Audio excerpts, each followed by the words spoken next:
Ms. Griner, this is Sandy Wargo. Please respond to On the Scene. Copy that, Sandy. I'm en route.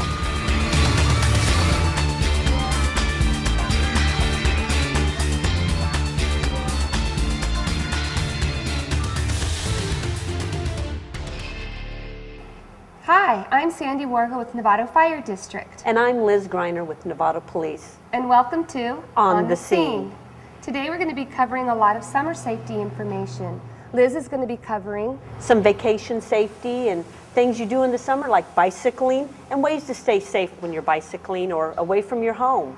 I'm going to also be covering defensible space, of what families can do to keep a better defensible space around their property, especially if you live on a slope. The other thing that we'll be covering is water safety. Today we're going to be talking a little bit about PFDs, personal flotation devices, and what you can do to keep your family members safe from drowning. So Sandy, one thing, summertime is a time for fun and relaxation. What do a lot of people do in the summertime? They go on vacation. Before you leave, you should think of some things to make your house look lived in, because you do want to have fun and not worry about your home when you're gone. Some things to think about: get some timers for your lights or your radio. That's a really big thing. Make your house, turn the lights on at certain times or different times during the day and evening hours. Another thing, have a neighbor come over, maybe park his car in your driveway. That's a good idea. Or if you leave your cars outside normally, have someone move them around so it looks like someone is there at home. Also, if you have newspapers delivered, have them stopped or have a neighbor pick them up, and the same with your mail when you're gone. And please do not leave an extra key outside your home in a flower pot or under your mat. And on garbage day, think about having a neighbor or a family member come over, put your garbage cans out just like they'd normally be out on any garbage day, and then have them put them back after the day is over. Another thing to think about is your ringer on your telephone. Either turn it down or turn it off completely. And the message should not advertise that you're on vacation away from your home. I like that idea. Sorry for interrupting you. I did not know that yes. one. I thought that was because a really if someone good is standing outside your home, you don't want them to hear the ringer and nobody pick up. Right. So it makes someone think that you're home. Now, when you're out and about, and if you're going on your trip by car, some things to think about in your vehicle. Never carry large amounts of cash with you. If you need to take cash, carry traveler's checks. Another thing to think about when you're out, have those traveler's checks numbers written down along with any credit cards you're taking with you. How bad of an experience would you have if your wallet or purse was stolen and your credit card numbers and traveler's checks were in there and you did not know the numbers or who to call? Yeah. Also, if you're out, never stop for a stranded motorist. If you'd like to give assistance, call for assistance for them. Please don't stop and help. If you're staying in motels or hotels, some safety things to think about. You never want to leave your crime prevention sense at home. Always take it with you. If you're going to attractions and you don't know where they are, ask the hotel or motel to give you those directions for you. So when you leave, you know exactly where you're going. You don't want to seem like a tourist. So if you're driving in a rental car, don't lay the maps or street guides on your dash to let people know, oh, these are tourists, they must need some help. Maybe I can offer them help with directions. So you never want to advertise. Don't advertise to strangers where you'll be going and what you'll be doing. So please think of some of these tips when you're out and about and when you're at home. So Liz, that's a really good idea. I wasn't thinking on one of the things that you said about turning the ringer off on the phone. But what about your mail? I was thinking about that as well. I see lots of people that leave their mail stuffed in, or the newspapers. We do see that. I just want to again say, have your mail stopped and your newspaper stopped, or have a trusted neighbor pick it up for you. A lot of people go on vacation and they ask their neighbors to do these types of things, so it wouldn't be unusual for you to ask one of your neighbors. Yeah, those are great tips, Liz. Great. Thanks for giving all the people that information. So right. they'll be more You want to safe. have a fun time and not worry about your home when you're gone, so have fun when you go on those vacations. So let's get rocking to our show, and let's show everybody what we've got today. All right, we're ready. Another summer activity, and one that's always fun when the weather gets hot, is water sports. And so Sandy's here, and she's going to talk to us about water safety. Sandy? You know, we get a lot of drownings throughout the summer months. Unfortunately, that's because people end up swimming by themselves, or they're fishing alone. And it's a really good idea to make sure that you always have a buddy with you and that you're wearing the correct personal flotation device.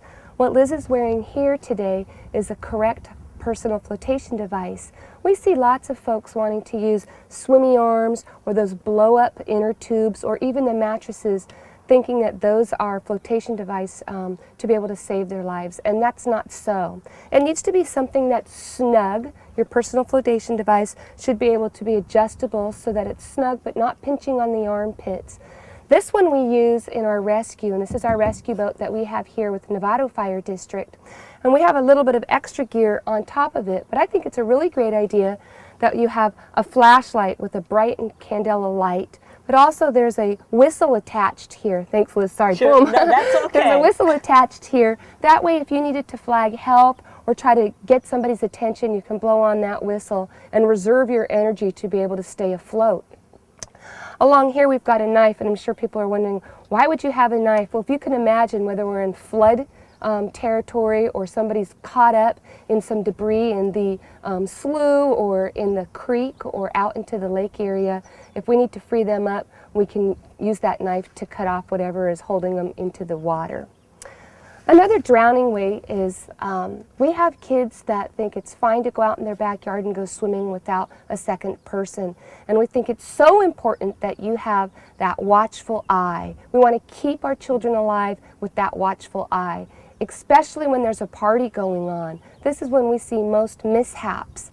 We think that what happens is people assume everyone else is watching children in the water or in that residential pool, and they think, oh, someone else is watching, and then no one has been assigned to watch those children in the pool. So if you're having a party, you might want to have a creative hat or a lifeguard top or some kind of lanyard that indicates it's that person that's on duty watching the children. And obviously, no drinking for that person that's responsible watching children in the water. Other things that can cause drowning could be something as minute as a bathtub or a bucket of water. We've also had calls for toilet lids open with toddlers and infants, so you need to be very careful. Any amount of water can be a culprit for drowning. So just here to remind you about making sure you have a good personal flotation device, that you're out on the water enjoying it safely, always with other folks and not alone. Sandy, one thing, how about drinking and boating or drinking and jet skiing? Right. How important is that to let them know? It's very important that you keep low on that alcohol intake when you're out in the sun. We all know that when you're outside in the heat and the sun elements, you're going to need to take in a little bit more, but that also increases your intoxication, which doesn't give you a very good reason to be able to make good decisions for yourself. So we want to make sure that you're not drinking and boating at the same time, because that's just an addition for death. So enjoy the water this summer, and but be safe.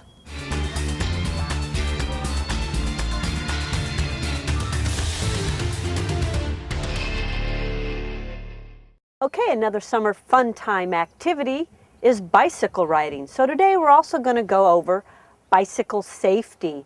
And today I've got two helpers with me today that came to help. My nephew Matt and his friend Tyler are here to help us go over a lot of things to deal with kids and bicycles. The main thing to always remember, if you're under 18 years old, you must wear your helmet when you're riding your bike. Also, try to avoid riding at night. And if you have to ride at night, wear reflective clothing. You should always try and wear bright clothing whenever you're out riding, because you want to be seen by the motorists or drivers that are out there. Because sometimes when kids are on bikes, it's difficult to be able to see you. Even though you can see a car, sometimes that doesn't mean they can see you.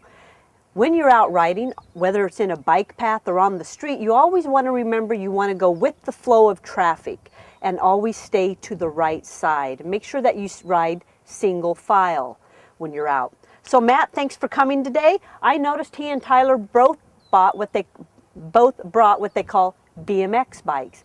And these are bikes that, what do you do with this kind of bike, Matt? We do tricks and racing, mainly. Okay, great. Do you ride this on the street as well? Just out and when you're having fun with your friends?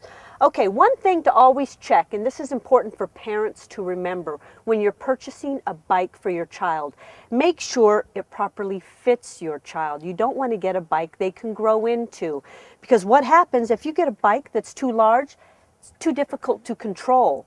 Especially for new bicyclists that are out there, make sure you get the proper size bike. Matt, what's the next most important thing to do when you're riding your bike? What should you have on? Always wear a helmet. That's right. Matt and Tyler both wore their helmets today. And I want to go over helmet fit. Matt's helmet is one of the cool helmets I guess the kids want now and they wear outside. One thing you need to look for when you properly fit your helmet, it shouldn't be tilted back on your head. Matt's is pretty tight so it won't fly back on his head. It needs to be snugly on the forehead like this, because that really protects the head and the forehead. The straps, you should not be able to get more than one finger underneath the chin. You don't want this to come flying off in case you fall off your bike. This is what's going to protect you. Your slides on the side should be about 1 inch below the ear so that it properly stays on your head. Thanks so much there. Now when we look at Tyler's helmet, he has a different type of helmet, same exact fit, whatever helmet that you wear. Again, Tyler, can you turn for the side? The helmet should fit securely and snugly on the head. The slides below the ear, and again, not more than one finger underneath the chin. And please remember, don't tilt it back like this. I know a lot of kids try and do that. They think it's cool. It's not safe. Make sure that the helmet fits securely and snugly, and make sure it's down on the forehead. Thanks so much. Tyler and Matt, I also want to go over rules of the road. When you're teaching or showing your child how to ride on the street, they need to know rules of the road. They need to stop at stop signs, they need to stop at red lights, and they should always walk their bikes in intersections. What's another thing that you should do if you're coming out of your driveway onto the road, Matt? You should always stop and check for cars or pedestrians passing by. That's right. A lot of kids dart right out and they always forget they can't be seen coming out of a driveway. So it's your responsibility as a bicyclist and parents to teach your children all the rules of the road. Another thing is hand signals, and I want both Matt and Tyler to show me that they know the hand signals when they're riding. So Matt, if you needed to turn left, what do you need to do to let the drivers behind you know that you're going to be turning left? You should put your left arm straight out and check for cars passing on the left. Absolutely, great job. Matt, when you want to turn right, what should you let the drivers know? What hand signal do you have to use to let the drivers know you want to turn right? You should have a bent arm straight up. Great. And Matt, when you want to tell the drivers you're going to be stopping because there's a stop sign coming up or a light, what do you need to let the drivers know? A bent arm down. Great job. Thanks very much, Matt. Tyler, Matt, thanks so much for coming out. So please remember, be safe on your bikes. Watch out for obstacles in the road, and some of those obstacles aren't just cars. What are some of the other obstacles to watch out for, Matt? Animals, potholes, and gravel on the ground. That's right. There's many things to be out there and to try and be alert when you're on your bike. How about those iPods everybody has now? Should you wear those when you're riding your bike? No, because you can't hear the cars passing by or people maybe yelling at you from the sidewalk. Great job. Thanks so much, Matt. So please try and remember a lot of the bicycle safety rules and teach your children by example. Wear your helmets as well when you're out riding your bike.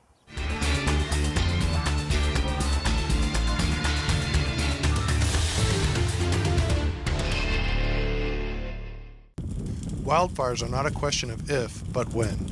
You should create a defensible space to improve the odds of your home surviving a wildfire. Your local fire department is available to give you advice on clearances and help dispose of your debris. Contact your local Fire Safe Council for more information.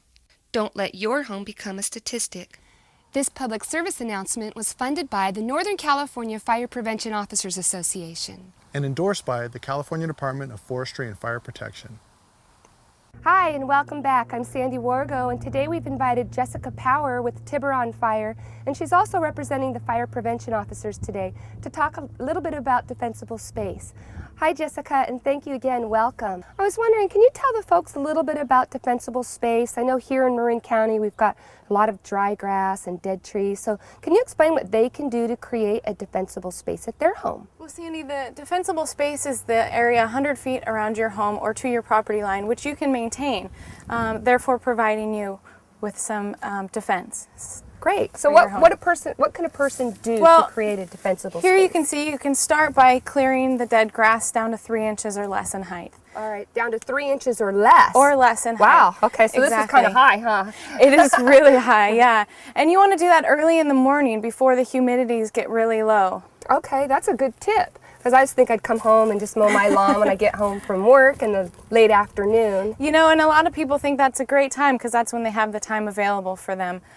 You want to actually do it in the morning because you have higher humidities, and you don't want to create a spark and start a fire in that dry grass. I'm glad you brought that up. I heard that a lot of people use lawnmowers in the middle of the afternoon, and I heard that it was better to use something like a weed eater. So that's gonna what's that gonna do? Definitely, some of the weed eaters have metal that come out, and the blades, and that's what cuts the grass.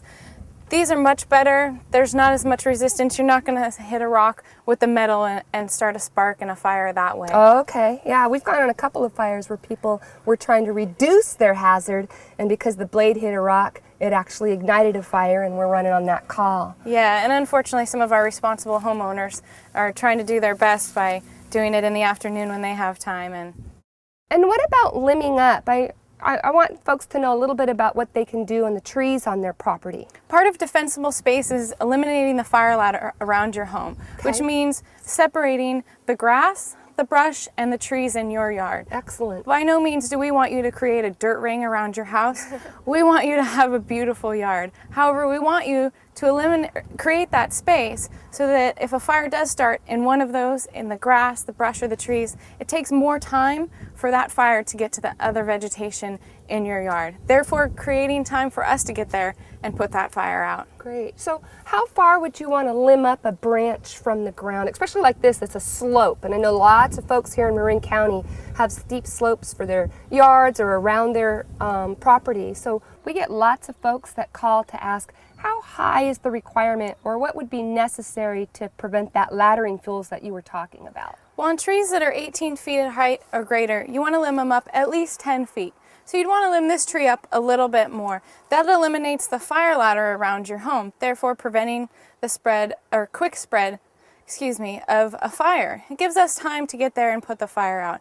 By eliminating the fire ladder, you separate the grass from the brush from the trees. So as you can see here, these limbs could use a little more separation from this brush, but it has that separation. They aren't growing in together. Okay, so if the bushes were like right underneath the tree, that would probably be a bad thing, and you would want people to remove those out from underneath the tree. You want to keep them a little bit away, again, eliminating that fire ladder. And by eliminating the fire ladder, you give the firefighters time to get there and keep that fire small, and so we have a better chance of putting it out. Great, that's a good tip to know. Thank you. Jess, tell me a little bit about slope. I mean, I hear lots of folks calling in about having their home at the top of the hill and knowing that they're a little bit in a higher fire hazard danger. So can you explain a little bit more about that? When your house is at the top of a hill, you are at a little bit more of a fire danger, because when a fire starts at the bottom of a hill, the smoke and the gas from the fire preheats the hill, drying out the grass and the brush and the trees, any vegetation on that slope, more than it would on a normal day. Okay, that's understandable. Therefore, the fire spreads faster that way. Okay, well that's good to know.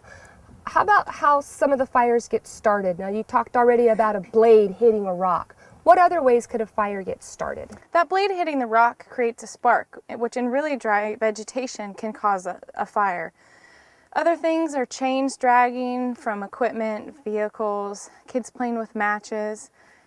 You want to be wary of these and do what you can to prevent those. Also, throwing a cigarette out the window, people think it might be an okay thing to do, and really it's not. We're here in a residential neighborhood in Novato, and I'd like Jessica to be able to point out some of the qualities that make a home with a better defensible space. Here, Sandy, this house has a bunch of things going for it that are great. It's got a lot of defensible space with the grass trimmed down low. It's got a driveway that's clear, giving it another bit of space. All the trees seem to be limbed up, maybe not quite 10 feet, but some of them aren't quite 18 feet tall. So they still have that separation between the grass and the trees. They also have a spark arrestor on their chimney, which is great. In the wintertime, things tend to be moister with rain and things like that. The fog helps as well. But you still need a spark arrestor on the top of your chimney to prevent those sparks from coming out. They also have a lattice that's not a catcher, some of the terms that we use in the fire service, or one of the terms. And a catcher's mitt is a lattice that has lattice going both ways, and it tends to catch all of that dead material, making it harder to clear out the dead material. As you can see, the house also has cleared all the dead material out of the vegetation that they do have surrounding the house. Great. And what about the gutters? I've noticed something on the gutters of that house as well. Gutters can be a real problem area for your defensible space. They tend to collect pine needles and dead leaves. They build up, and if there are any sparks anywhere, they easily ignite. So keeping those clean if you have gutters is really important. Yeah, that'd be kind of scary, sleeping at night and then you get a fire under the roof and you're scratching your head. How'd that begin? So keeping the gutters clean is important. Definitely. Well, thanks for all your tips. Again, we really appreciate you being here on the scene. Thanks, Sandy. Well, thanks for watching this month. I know we covered a lot of things about summer safety, but we want you to have a great time in the summertime. Sandy, did we have any questions from last month?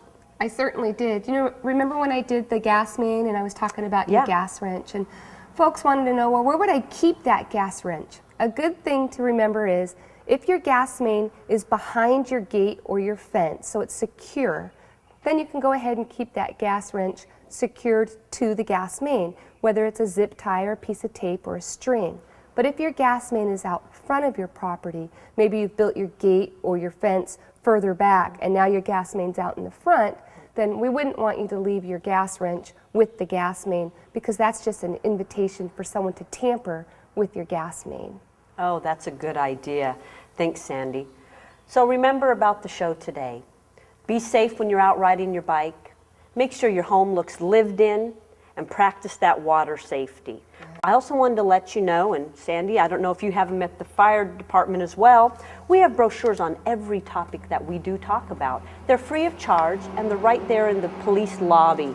So you can come in and take any of the topics that you'd like, and there's many more to choose from. Do you also have any types of brochures? We have all kinds of brochures at all of our stations, as well as our admin building located at 95 Roland Way.